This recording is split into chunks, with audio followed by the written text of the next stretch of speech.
Relative pronouns. A relative pronoun is a type of pronoun that we use to connect a relative clause.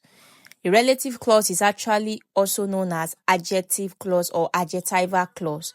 So we use a relative pronoun to connect the relative clause to the main clause. So relative clauses help us clarify who or what a sentence is actually talking about. That is the antecedent. Help us to clarify who we are actually referring to. That's what relative pronoun does. It helps us to clarify who that clause is describing, because adjectival clause from the word adjective. Adjective is a word that tells us more about a noun. So a relative pronoun will introduce the relative clause. Here are 5 most commonly used relative pronouns. They include that, which, who, whom, and whose. Now, let me tell you that you can see that it is actually similar in structure to interrogative pronouns. That's why you need to understand in the English language is that we mostly do not know the meaning of a word in isolation, except when it is used in the usage. That's when you know, okay, this is used as an interrogative pronoun, this is used as a relative pronoun, when it is used in a sentence. So we will see further how these words are used. Less commonly used relative pronouns include where, when, whoever, whosoever, whomever, whichever, wherever, whatever, whatsoever. Now let's take a look at functions of the relative pronouns. Relative pronouns can be used to either introduce the subject, object, and possession. They function in 3 ways: either as subject, either as the object, or a possessive pronoun. Though whose is the only possessive relative pronoun. That's actually the only possessive relative pronoun. So the usage of a relative pronoun then ultimately depends on the antecedent. Now, to make it clearer of this antecedent, it might be a jargon. Let me clarify better what antecedent is in the English language. Now, antecedent. Bola is a student. She attends Queen's College. Now, in this sentence, Bola is the antecedent of she.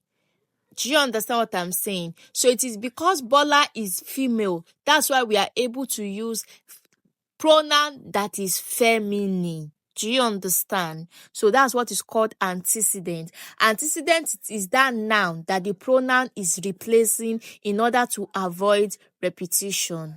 Type of antecedent: when it is people, that is living things, human being, and the antecedent is the subject, you are going to use who. If it is object, you can either use who or whom. If it is possessive, you use whose. If it is things, non-living thing, right, you use which for the subject, which also for the object, and whose for the possessive.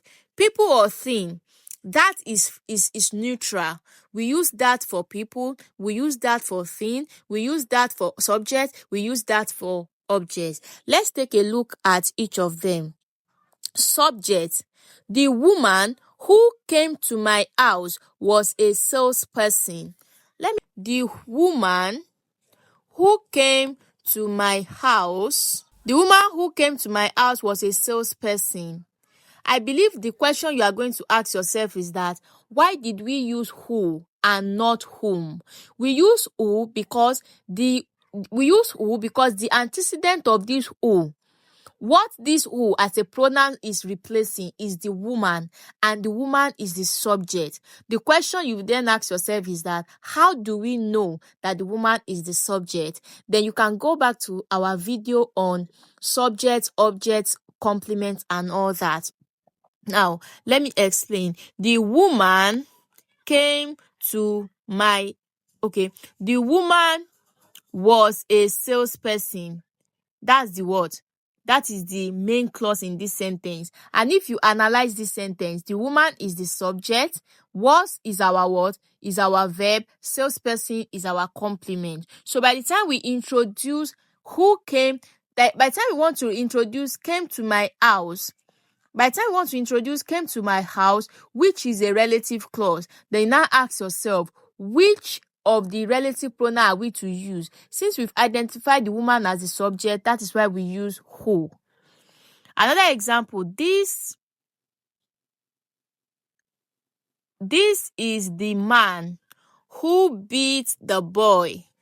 So the main clause is the man beat the boy. So we want to introduce this man. So the man is the subject. That's why we use who. This is the man who beat the boy. I do hope you understand the explanation. So the woman who came to my house was a salesperson. Who is the subject of the relative clause who came to my house, which describes the antecedent, the woman. The second sentence, the male birds danced and sang, which attracted nearby females. Which is the subject of the non-restrictive clause, which attracted nearby females. So the antecedent is what? Is the male birds. Are you getting what I'm saying now? Which attracted the male birds, which attracted the male birds, which attracted the male birds danced and sang, which attracted nearby females. I have to go mend the fence that is broken. That is the subject of the word of the relative clause there, that is broken, and it is describing the antecedent fence. And in that sentence, fence is actually object. And if you go to that table, we've already established the fact that that can be in the position of subject or object. I want a computer which can download a lot of games, which is the subject of the relative clause, which can download a lot of games, and that which is referring to what? Computer.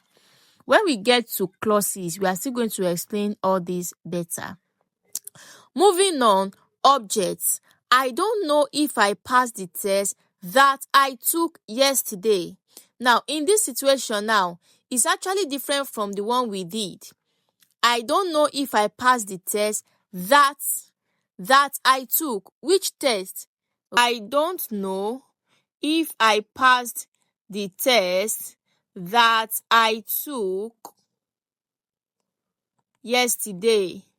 In this sentence, I is our subject. Don't know